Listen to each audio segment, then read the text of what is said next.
Hola, yo soy Steffi y este es tu podcast Pulso Científico. Yo soy Brandon y estaremos compartiendo conocimientos científicos de salud, debatimos ideas y aprendemos juntos. Yo soy Valerie y aquí la curiosidad se transforma en conocimiento. Yo soy Javier y este es un podcast del Doctorado en Investigación Multidisciplinaria en Salud y la Universidad de Guadalajara.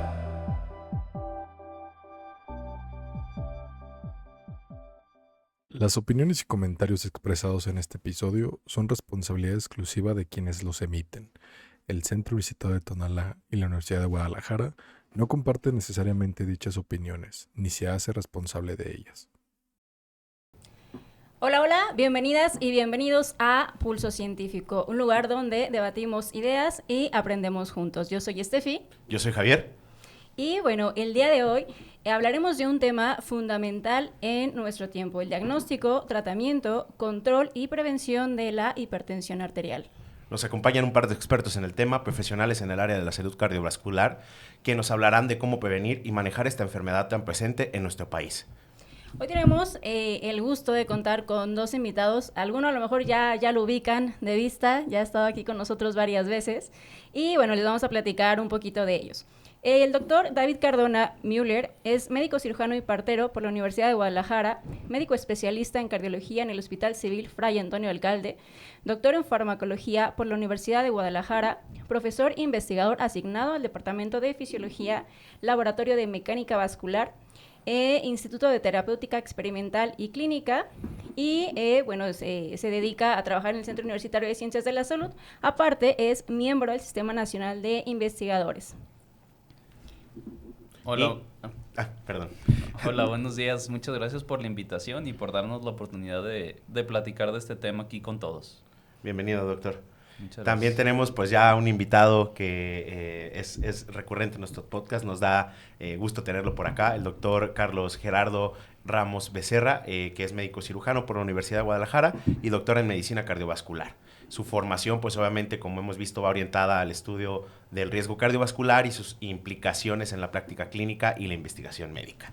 Bienvenido, doctor. Muchas gracias. Buenos días nuevamente. Pues un placer estar de nuevo con ustedes para hablar nuevamente de un tema muy importante que es parte de la salud cardiovascular. Así es. Y un tema que se escucha mucho, pero la verdad es que a lo mejor se desconoce en la audiencia, ¿no? Nuestra población.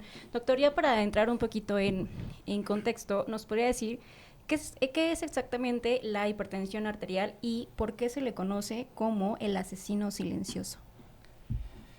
Sí, claro. La hipertensión arterial es una enfermedad en la que la presión arterial está aumentada de forma constante. Sí, la gran mayoría del tiempo alguien que tiene hipertensión arterial va a tener la presión elevada y se considera un asesino silencioso o una enfermedad grave en el sentido de que si no se trata esta presión alta, seguramente van a venir muchas complicaciones como infartos, como pueden ser insuficiencia renal, insuficiencia cardíaca, entre otras. Y el principal problema es que la gran mayoría de las personas que la padece no siente nada. Okay. Se sienten bien hasta que llega una complicación. Cuando ya no se puede hacer Sí, nada. ya cuando se infartaron, ya cuando tuvieron un evento cerebral, pues ya es un poco tarde para estar tratando esa situación. Okay.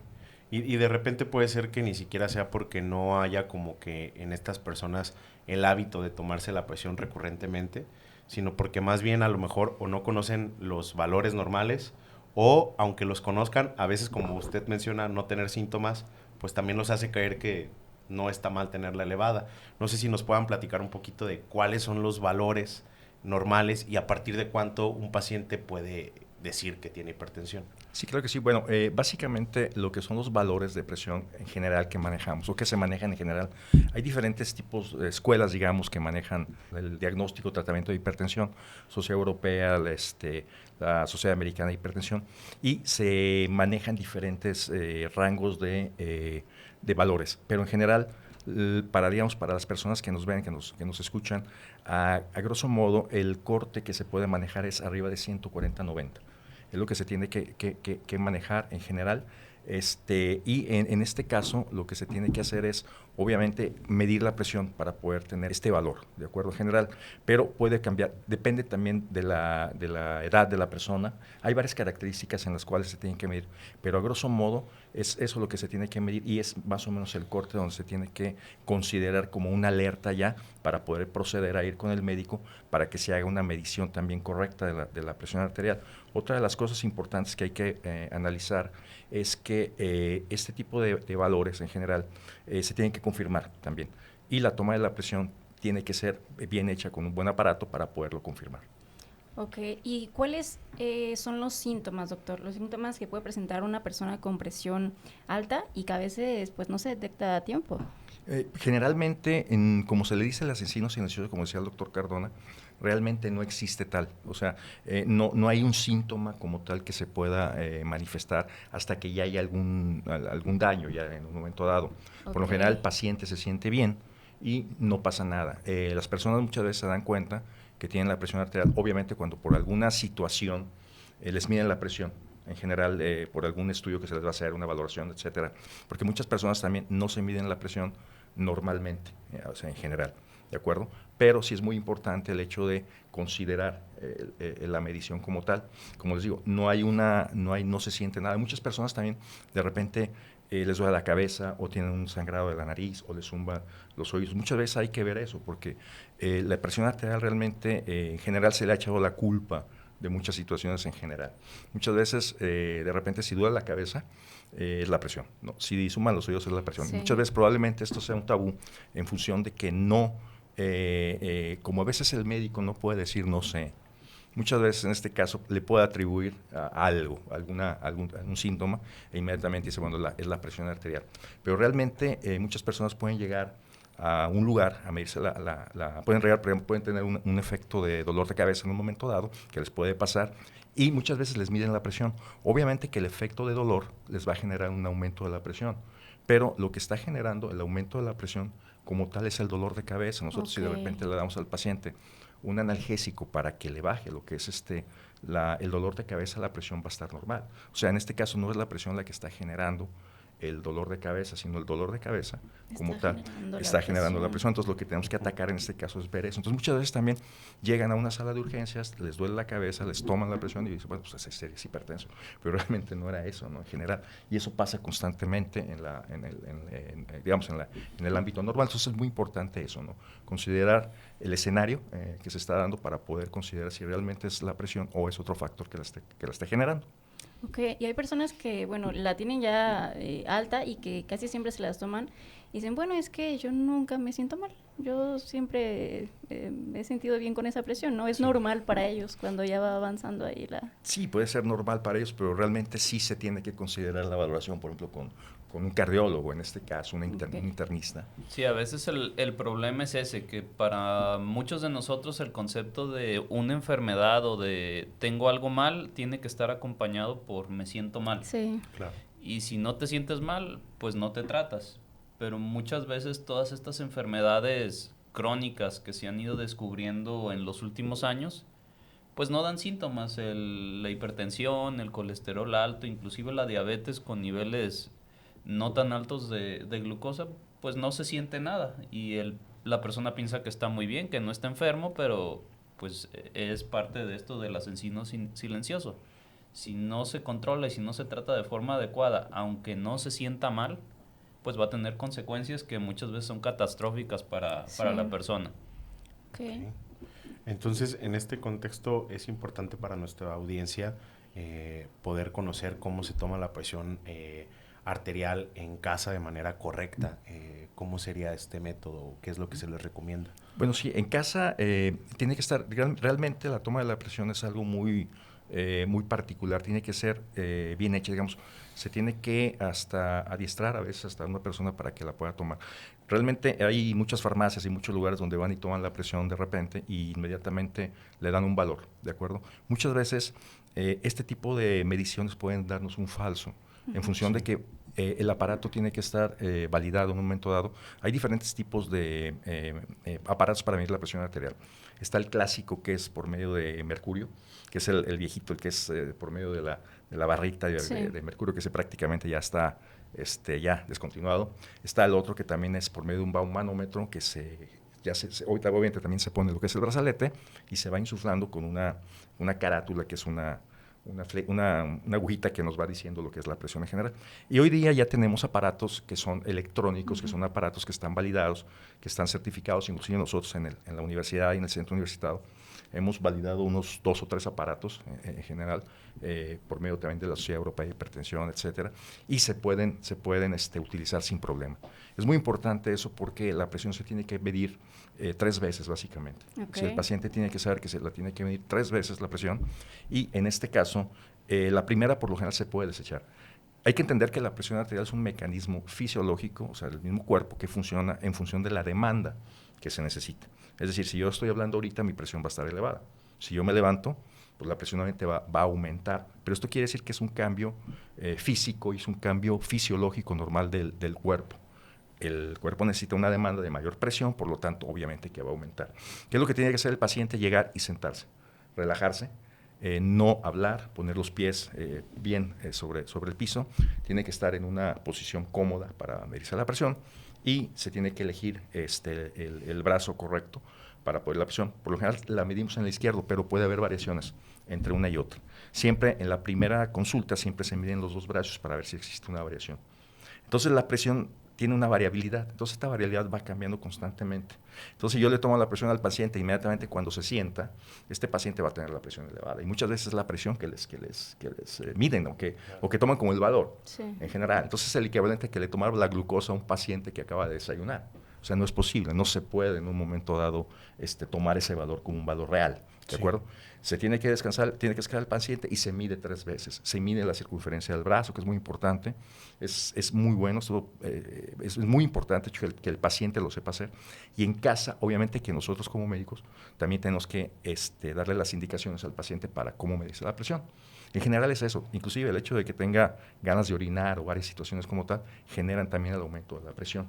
Entonces es muy importante tomarla 3, 4 veces. La primera la podemos echar, y nosotros como médicos y como clínicos tomamos el promedio de las 2 o 3 mediciones para saber si la presión está correcta. Y en su casa se les pide que obviamente hay diferentes métodos o diferentes formas de tomar la presión. Una de esas también es la toma de la presión en casa, que se le indica al paciente que se la tome por la mañana o por la tarde, pero que tampoco, también el problema del paciente hipertenso es que genera mucha obsesión.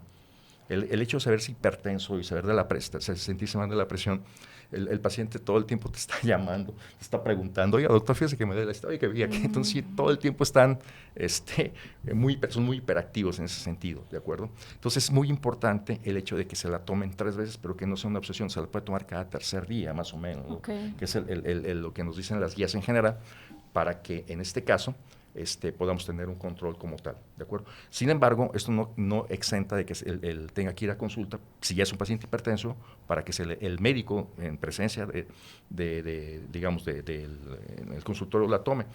Hay otro efecto también que se llama efecto de bata blanca. Hay muchos pacientes que el efecto de bata blanca es que sube la presión en presencia del médico.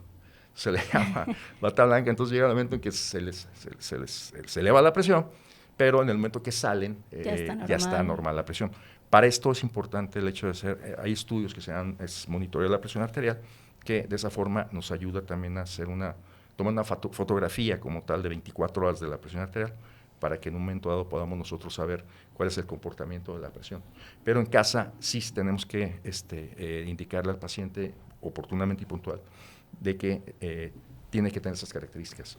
Vamos a hacer un taller también sobre presión arterial para que sepan particularmente cómo tomarse la presión, y ahí vamos a demostrar, o no a demostrar, sino vamos a enseñar cómo se debe tomar la presión, que es muy importante. Sí, justo eso iba a comentar, que bueno, a veces con palabras uno escucha y ya se me olvidó en un ratito, ¿no? Entonces con el taller ya más práctico, vamos a ver la manera de tomar correctamente la presión. Y bueno, otra de las preguntas, doctor, ¿cuáles son los factores principales que nos pueden detonar hipertensión arterial? Bueno, ahí sí Parte de la definición de la hipertensión arterial primaria, que es la que tiene la gran mayoría de personas,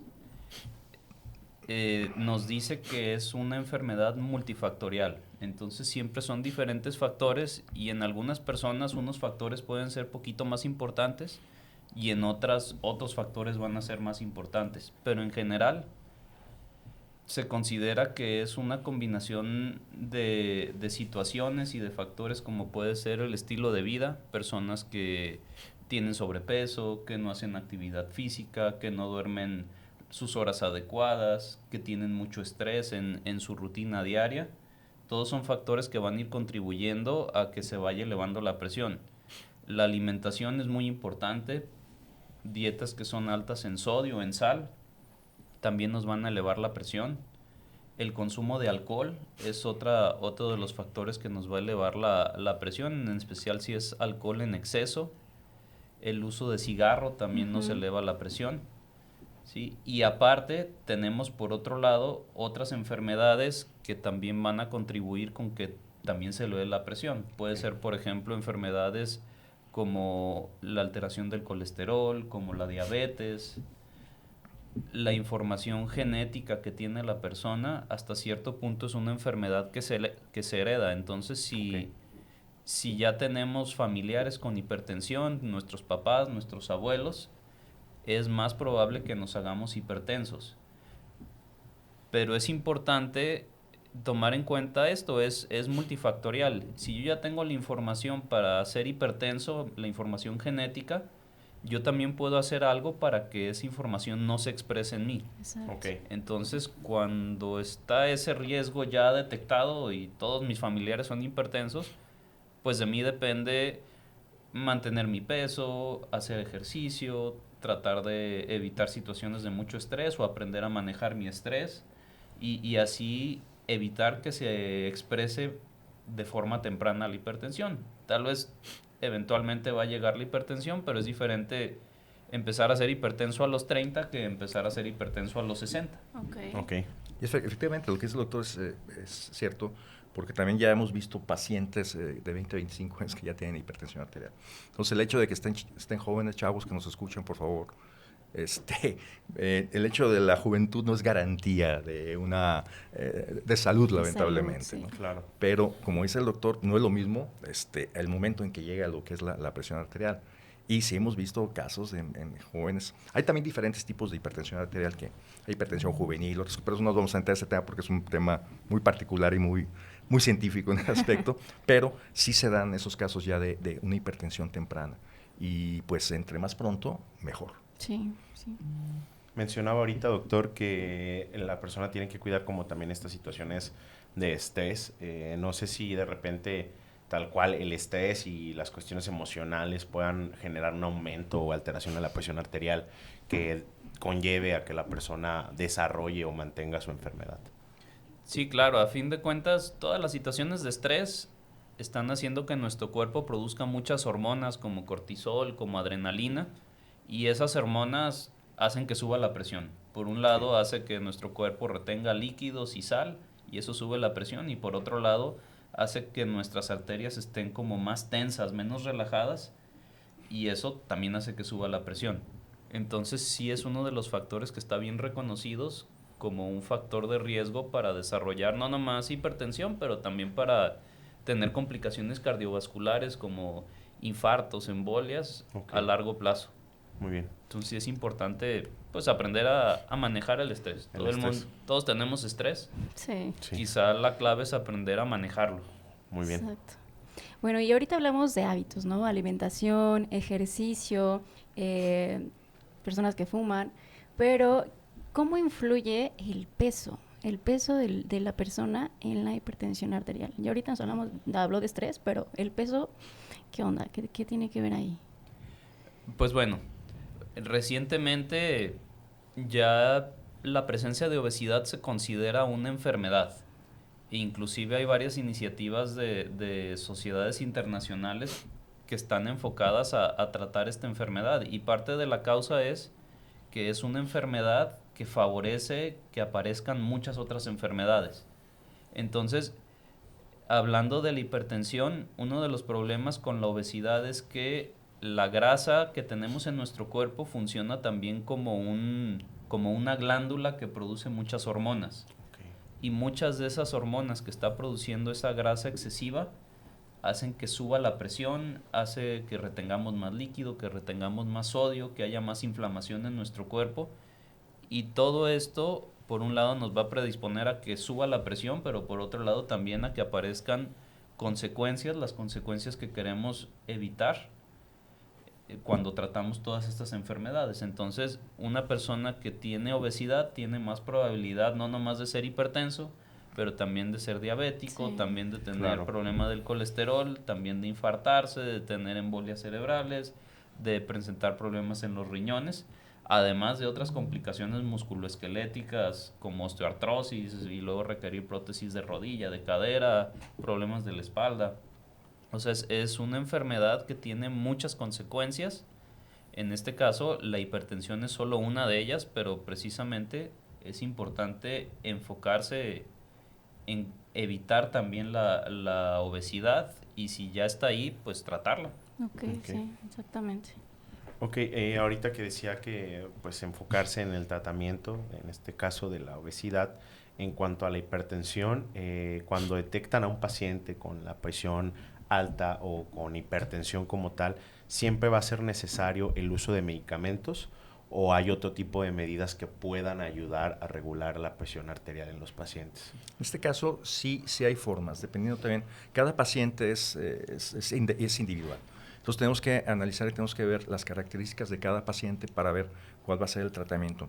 Muchas veces cuando ya confirmamos el diagnóstico de la hipertensión arterial, si realmente el paciente, lo vemos que es un paciente, digamos, joven, está delgado, no tiene complicaciones, porque hay que entender, como decía el doctor Cardona, una cosa es la hipertensión, pero hay lo que son los factores agregados, como es en este caso, si fuma o si fumó, si bebió. En el caso también de si tiene en este caso obesidad, hígado graso, etcétera. Entonces, tenemos que abordar al paciente de una forma diferente. Sin embargo, sí podemos utilizar lo que se llama un tratamiento conservador, que va a ser bajar de peso principalmente, aumentar lo que es la actividad física, disminuir el consumo de comidas altas en sal y en grasa sobre todo, para poder bajar la presión en un momento dado. Pero como decía el doctor Cardona, podemos ver que esto se centra básicamente en los pacientes que son obesos. Muchas veces si nosotros bajamos al paciente de peso, sin duda va a bajar la presión arterial indiscutiblemente, porque la obesidad, como dice el doctor Cardona, es una enfermedad como tal. Entonces, sí podemos utilizar un método conservador para bajar la presión, que es cambios al estilo de vida, ¿de acuerdo? Sí. Es básicamente eso. Ya después de esa etapa, si nosotros vemos que no llega a una meta, a un lugar, yo haría en un momento otro monitoreo de presión arterial para ver completo cómo está el paciente, o también un buen monitoreo en casa. Ya podemos decidir el tipo de medicamento que le vamos a dar al paciente para seguir con su tratamiento, porque bueno, la hipertensión va a estar ahí, se controla, no se va a quitar. Entonces es muy importante el hecho de manejarlo de la forma mejor para cada paciente, y muchas veces pues son pacientes también diabéticos, como dice el doctor Cardona, diabéticos o obesos, o con una enfermedad también inflamatoria, que también tenemos que darle otros tipos de medicamentos también, aparte de lo que es el antihipertensivo, para poder controlar todo ese sistema. Ok, y hablando de medicamentos, yo sé que son muchos y que a lo mejor no podemos mencionar todos, pero ¿qué tipo de medicamentos se utilizan y cómo actúan en el cuerpo? Bueno, son diferentes grupos de medicamentos los que podamos usar para tratar la hipertensión, y son medicamentos que ya comprobaron que nos van a ayudar a disminuir las consecuencias de la hipertensión. En general son 5 grupos los que se consideran primero, generalmente, que serían un grupo llamado los IECAS, los SARA-2, que ahí están, por ejemplo, el famoso captopril, enalapril, el losartán. Están los calcioantagonistas como el amlodipino, que también se utiliza mucho. Los diuréticos como la hidroclorotiazida, que también mucha gente utiliza. Y los beta bloqueadores como el metoprolol, que también es uno de los medicamentos más utilizados. Ok, ¿y qué pasa? Bueno, me llega esta pregunta. ¿Qué pasa cuando un paciente toma por un cierto tiempo el medicamento y después lo suspende porque ya se siente bien? Bueno, aquí la cosa es, algunos de los medicamentos no se pueden suspender de golpe porque puede haber un rebote y si se suspende de golpe inclusive se puede elevar la presión de forma severa y generar complicaciones de forma aguda. Si de repente se siente bien, suspende el tratamiento y se queda sin tratamiento meses o años, pues seguramente van a venir las complicaciones de la hipertensión. Y ese es el problema, una vez más. Se sintió muy bien esos 5 años que no se tomó la presión y cuando llega a sentir algo, pues le dio, no sé, una embolia cerebral y pues ya se quedó el resto de su vida sin poder mover la mitad de su cuerpo y sin hablar. Wow. Es importante también, el apego que tiene el paciente es muy importante. Digo, nosotros como médicos, sobre todo que nos dedicamos a esta área de la hipertensión, que es muy particular, la educación también al paciente y el apego que tenga el paciente hacia la toma del medicamento. Hay que educar al paciente para que no deje el medicamento en un momento dado. Si el paciente ve que está bien, que va bien en un momento dado, bajando su presión, está perfecto. Lamentablemente hay veces que nosotros tenemos que utilizar varios medicamentos para poder bajar la presión. Las escuelas de hipertensión a nivel mundial nos dicen que no tenemos que empezar con un medicamento, sino con 2. ¿Por qué? Porque hay diferentes mecanismos de cómo se manifiesta fisiopatológicamente la hipertensión y pues hay medicamentos que le abren lo que es las arterias, que son los vasodilatadores, que decía el doctor Cardona, también otras que disminuyen el volumen. Bueno, hay varios tipos de medicamentos que nos ayudan. Entonces, en este caso, hay que educar al paciente, sobre todo para que se tome el medicamento, porque muchas veces le damos 1, 2, 3 medicamentos y a veces se le olvida uno, ¿no? Yo creo que muchos que son hipertensos, que nos estén viendo, de repente le das el telmisartán y luego le das, no sé, el amlodipino y la hidroclorotiazida, digamos, separadas, y muchas veces le cuesta un poco de trabajo al paciente estar tomándola individualmente. Afortunadamente ya tenemos medicamentos que en una sola tableta se pueden condensar hasta 3 medicamentos. Entonces esto es muy importante porque de esa forma nosotros ayudamos al paciente para que no deje el tratamiento. Sí. Entonces es más fácil que se tome una tableta que tiene los 3 medicamentos o los 2 medicamentos que se esté tomando una en la mañana. Entonces eso es el apego y eso se llama cronoterapia. Y eso también nosotros lo medimos en el mapa, cuando hacemos un estudio, para ver que el medicamento también tenga, los medicamentos tienen un determinado tipo de vida media que le llamamos, que es la función, o sea, el tiempo que actúa el medicamento. Muchas veces se tienen que tomar 2, por eso los medicamentos se toman 1, 2, 3 veces, dependiendo el mecanismo de acción y la vida media que tengan, la biodisponibilidad que tengan. Entonces, en este caso, esos medicamentos son medicamentos que se toman cada 24 horas, y listo. Entonces el paciente se apega mucho al tratamiento y nosotros nos damos cuenta cuando llega el paciente a consulta y le decimos, oiga, don Juan, ¿se tomó el medicamento? Sí, ¿cómo no? No, pues ¿cuál? O sea, no hay manera de decir mentiras ahí. Sí. Los cachamos a los malditos, no nos pueden engañar. Igual, algo muy importante que dijo el doctor Carlos que quiero recalcar es, a veces nosotros como médicos fallamos un poquito en la educación al paciente. Entonces muchas veces viene el paciente, tiene la presión alta, le decimos tiene hipertensión, tómese esta pastilla para su presión. La presión se normaliza y pues el paciente pues dice ya se normalizó, ya la libré. O sea, nosotros también tenemos que enseñarle al paciente y decirle que la pastilla ayuda a que se controle la presión, pero que si se la deja de tomar se le va a subir la presión y que no tiene que dejarla de tomar. Entonces hay veces que tiene que ver esa falta de información que tiene el paciente o esa información que no le estamos dando al paciente y por eso se dejan de tomar la pastilla. No es que nomás estén esperando a sentirse bien para dejarse de tomar el medicamento. La indicación no fue bien dada. Y eso también se genera, como dice el doctor David, en función de que muchas veces están tomando la presión constantemente, se obsesionan y obviamente pues ven que ya están bien, pues están tomando. No es bueno a veces dejarle a un paciente un medidor de presión arterial al alcance, sí es muy obsesivo, porque se toman la presión constantemente, ¿no? Para ver cómo está.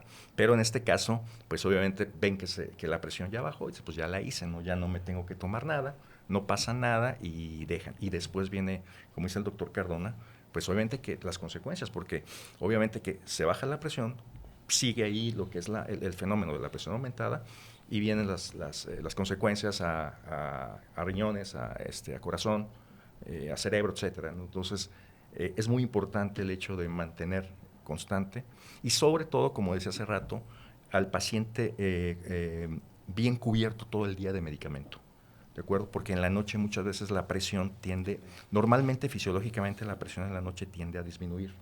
se le llama un efecto que se llama descendedor. Esto lo podemos ver cuando hacemos un mapa, o sea, un monitor de presión, que es un aparato, los vamos a mostrar cuando hagamos el taller, y es un aparato que va a medir las 24 horas del día, va a medir la presión. Nosotros lo programamos, puede ser cada media hora, cada 20 minutos, etcétera, dependiendo, y en la noche mide la presión. Entonces, la forma en la que nosotros podemos ver si la presión les baja, en este caso, y es muy importante, porque si no baja la presión, si nosotros como médicos nos damos cuenta que no baja la presión, esa hipertensión o esa presión elevada en la noche nos va a causar muchos problemas a la larga, en general. ¿De acuerdo? Entonces, a la larga, pues, obviamente que hay que evitarla, ¿no? Entonces, sobre todo la cuestión es de que tenemos que hacer este tipo de estudios, también en pacientes que roncan, en este caso, pacientes que roncan. Hay algo que se llama apnea nocturna del sueño. Entonces, esta apnea, obviamente, los pacientes dejan de respirar un tiempo, y esos microsegundos que dejan de respirar, pero en toda la noche, pues es una disminución importante en el aporte de oxígeno. ¿Y esto qué pasa? Nos va a traer también problemas y consecuencias de situaciones secundarias por la hipertensión arterial. Realmente hay tratados así de hipertensión arterial. Muchas veces piensan que nada más es tomar la presión, dar la pastilla y que se vaya, pero no, es una situación tremenda. También, como decía el doctor Cardona, las arterias, era algo que platicábamos en el foro de enfermedades, la rigidez arterial. Obviamente que la hipertensión está totalmente ligada a lo que es el aumento de las arterias que se ponen duras, ¿de acuerdo? Sí. Pero es que es el huevo de la gallina, porque muchas veces te preguntan, bueno, ¿la hipertensión produce rigidez o la rigidez produce hipertensión? Las dos. Las dos. Sí, las dos. Entonces, así es, ¿no? En general. Es inherente, pues, una de la otra. Sí, claro, en general, ¿no? Ok, entonces, como recapitulando un poquito para nuestra audiencia, básicamente el diagnóstico pues no se hace como con una toma aislada, ¿no? Lo están ustedes poniendo como con estos monitoreos. Es muy importante. Y a la hora del tratamiento pues lo dividieron ustedes en dos partes, la que es farmacológica, los medicamentos que nos comentaba el doctor, los 5 grupos, y la parte pues de cambios en el estilo de vida. Exacto. Que imagino que de repente puede ser como la más complicada, porque igual en el tratamiento farmacológico, como comentaban, pues lo pueden como apegar a la adherencia que tenga el paciente, al tipo de medicamento o demás. Pero en estos cambios en el estilo de vida, específicamente en la alimentación, ¿cómo ayudan a prevenir y controlar la hipertensión? Y en específico en cuanto a la sal, ¿cómo la regulamos? ¿Cuánto es lo que debe comer alguien al día? A fin de cuentas, todo esto de la dieta y el estilo de vida termina siendo un poquito más complicado que solo tomarse una pastilla. Por eso, aunque muchas veces le decimos a los pacientes, pues hay que hacer estos cambios, a muchos se les hace mucho más fácil nomás echarse la pastilla y olvidarse de lo demás. Pero definitivamente hay muchos alimentos que producen inflamación en nuestro cuerpo, que aumentan la retención de sal, y esto trae consecuencias no nomás en cuanto a hipertensión, sino a otras enfermedades también. Sí. Entonces se recomiendan dietas como la dieta mediterránea, que es la que se ha visto que más beneficios nos trae y que más de estas complicaciones evita, que básicamente es una dieta rica en frutas, rica en verduras, más pescado que carne, menos alimentos procesados, tratar de evitar harinas, pasteles, todo esto que tiene azúcar, y tomarlo en cantidades adecuadas. Okay. Y esto se ha visto que nos ayuda.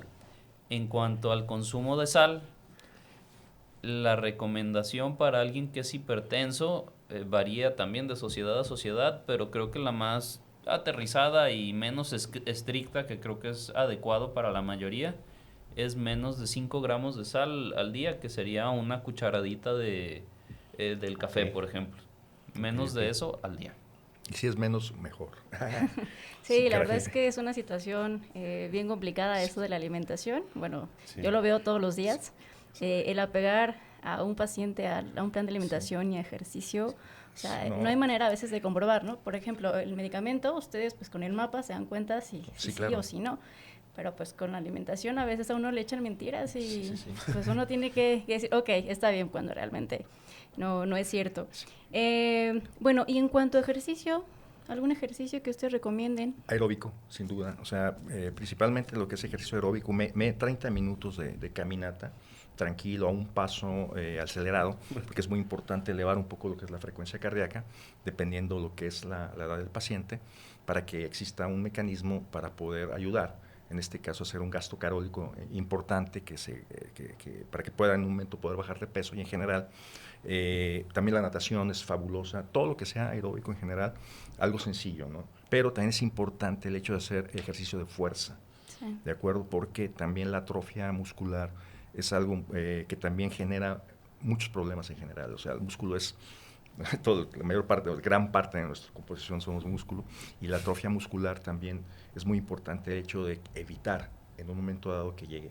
Inclusive para la vejez es muy importante el Sí. hecho Claro. de no llegar a esa atrofia, ¿no? O sea, en general se le recomienda, no que vaya y se vaya a poner así, no, sí, no, pero sí en general, o sea, hacer peso, obviamente, y eso también va a ayudar a que haya un mayor gasto calórico y al mismo tiempo va a ayudar al paciente a sentirse bien en general, y también eso va a ayudar a evitar los aumentos de cortisol, como decía el doctor Cardona, y te hace sentir bien. Claro. Te sientes a gusto y eso también emotivamente también ayuda al paciente, ¿no? Entonces es muy importante. Y obviamente, como decía el doctor Cardona, sí es muy importante el hecho pues, de educar al paciente en esas dos situaciones, ¿no? Cambio de vida, etcétera. Pero bueno, eso es lo que nos encanta, ¿no? El azúcar, Claro. sí, Sí. todo lo que nos gusta nos engorda, nos hace daño o nos abandona. Ok. Entonces pues no. No, digo, el ejercicio es complicado, pero a veces también con la alimentación, mencionaba ahorita el doctor Cardona, de los alimentos procesados, ¿no? ¿Por qué? Pues porque se Claro. evitan por la cantidad de sodio que tiene, que se utiliza como un conservador. Y a veces le pregunta uno al paciente, oye, ¿y consumiste alimentos procesados? No, o sal, no. Entonces, sí es bien importante Sí. el apego y a lo mejor llevar como un control ellos mismos, ¿no? De que es complicado porque como un también, diario. sí, es complicado la cuestión de la sal, porque bueno, en general sí se trata de muchas personas pues sí cocinan, en muchos restaurantes o cocinas tratan de disminuir lo que es el consumo de sal. Por ejemplo, en Italia hay un consenso en el cual el pan, sobre todo en la parte de la Toscana, no tiene que tener sal básicamente. Entonces es una forma también, el sistema, el gobierno en general, el sistema de salud también tiene que controlar de alguna forma ayuda. lo que es el motivar, incentivar también este tipo de situaciones. Entonces el pan lo comes, sabes, asqueroso, Sí. malísimo. ¿no? Acostumbrado al de aquí, pues. No, bueno, el virote de aquí, lo cual es una porquería, lo comes malísimo. Y pues porque no tiene sal, Sí. realmente. Entonces, pues, obviamente porque ya viene salado en un momento dado lo que es la comida, pero está bien porque tenían una muy alta incidencia de hipertensión. Así que, bueno, ¿cómo vamos a controlar esto? Bueno, vamos quitando la sal al pan. Come mucho pan el italiano, pues quítale la sal. Ok. Y la pasta, pues no, esa no se la puedes quitar. Esa no. Se suicidan, ¿no? Se olvídate. Suicidio masivo ya. No, pues es que sí Y es si muy le pones piña a complicado, la ¿no? pizza también, ¿eh? Te Sí, es mata. muy complicado, ¿no, doctor? Todo esto de la Muy dieta, complicado. porque mucha gente, pues, vive al día o a las carreras. Esa es otra situación. Y de repente sí la se vuelve- alimentación, o sea, nuestra alimentación es básica, falta de tacos, tortas y todo. También es otra cosa importante de que pues, realmente muchas veces las personas no tienen la oportunidad de tener una alimentación por el tiempo, porque andan corriendo, por todo, etcétera, ¿no? Y muchos tiempos también están sentados en el Sí. trabajo. Sí. Entonces, son muchas horas las cuales realmente están ahí y pues no hay una actividad como tal. Y todo esto es algo que es una bola de nieve que se va generando. Los niños es una parte muy importante. Hay una obesidad tremenda en los niños. Sí. Sí, claro. Entonces, si nosotros vemos realmente esa situación, ese niño obeso seguramente va a heredar a sus hijos esas características. Y eso es un niño que va a ser obeso, que es obeso ya, que va a ser en la adultez, probablemente siga como tal, y va a seguir, en este caso, heredando a las generaciones atrás. Y hoy día están sentados, o sea, por favor, pongan a sus niños, quítenle el Sí. maldito celular y pónganlos Y a hacer actividades. Lo malo es que a veces, bueno, los mismos papás dicen, bueno, ahorita está chiquito, está gordito, no pasa nada, ya cuando esté grande adelgazará. Se va a estirar. Se va a estirar, pero bueno, las consecuencias ahí siguen, o sea... No, sí, bueno, y la culpa realmente, pues sí, hoy día digo, no me vayan a funar, pero sí es un problema de los papás, ¿no? Sí, sí, Entonces realmente totalmente. los papás es los que fomentan o fomentamos lo que es ese tipo de sedentarismo. Y abordo el tema porque es muy importante, porque desde la educación del niño es muy importante para que sea una persona saludable. Sí. Entonces dicen como, Sí, como dice el doctor. y es mucho de la razón por la que cada vez se ven hipertensos mucho más jóvenes. Ujú. Antes Efectivamente. empezaban con la hipertensión a los 40, 50, pues ahora están viéndose desde los 20, desde los 30, porque pues toda su infancia llevaron una vida que no fue saludable, no se movieron, están con obesidad y pues ya a los 20, pues ya llevan 20 años de vivir de forma no saludable y se expresan las enfermedades. Sí, sí, mucha gente dice, como dice el doctor Ernesto Cardona, ¿cómo puedo en un momento dado yo educar al niño para que no tenga estas consecuencias? Pues educando al papá o a los papás 20 años antes.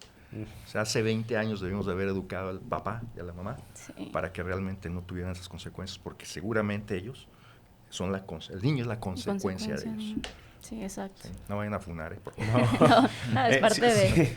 Siguiendo el hilo de todo esto que hablaban como de la niñez y demás, para cerrar nuestro episodio, me gustaría preguntarles a ambos si tienen algún mensaje para la juventud y que piensa que la hipertensión es un problema como de adultos mayores, ¿no? Algún mensaje que le quisieran dejar a toda nuestra audiencia joven que piensa que pues a ellos no les puede pasar esto. Pues igual de entrada, siguiendo este hilo que llevamos, podemos decir que, aunque no lo sepan, la hipertensión es una de las enfermedades más comunes, así que la probabilidad de que nos dé es muy alta.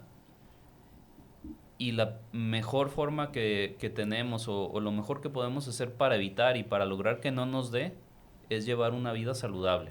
Okay. Lo mejor que podemos hacer es prevenirlo. Entonces, si no quieren tener estas complicaciones a la larga, si no quieren hacerse hipertensos, diabéticos, obesos, etcétera, lo mejor que pueden hacer es empezar ya a hacer cambios al estilo de vida que les ayuden a evitar esas complicaciones y a tener una vida sana, saludable, que se sientan bien y que no tengan estas complicaciones. Muy bien. No fumar. No fumar, esa es una cuestión también muy importante que, obviamente por invitación, por cuestión social, muchas veces se empieza a fumar desde los 15, 16 años. Y el tabaquismo es absolutamente un factor indiscutible que está relacionado con las enfermedades, no solamente cardiovasculares y cáncer, cantidad de enfermedades, ¿no? Y hay que entender que realmente la enfermedad cardiovascular tiene inclusive hay un índice de mayor muertes por enfermedades cardiovasculares que por cáncer. ¿De acuerdo? Entonces muchas veces dicen, no, pues tengo cáncer, ¡ay, Lucas, no! Pero realmente lo que es la enfermedad cardiovascular te puede llevar a un desenlace trágico en este caso, y muchas veces no le tomamos mucha importancia. Okay. ¿De acuerdo? Entonces, a los jóvenes es básicamente llevar, como dice el doctor David, llevar una vida saludable, ¿sí? Comer sano.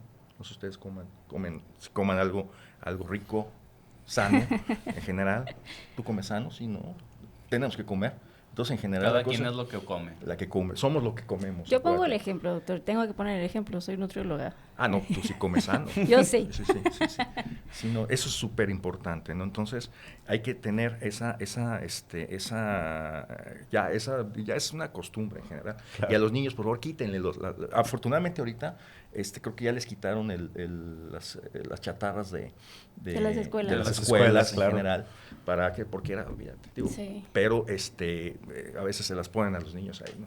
Y están con el tablet ahí. Llegando a casa, todo, pues, lo que no se comieron en la escuela. Sí, no, y como dice el doctor Cardona, ya hemos visto pacientes ya, y comentábamos casi al inicio de la transmisión, que hay pacientes de 20, 25 años que ya vemos con hipertensión.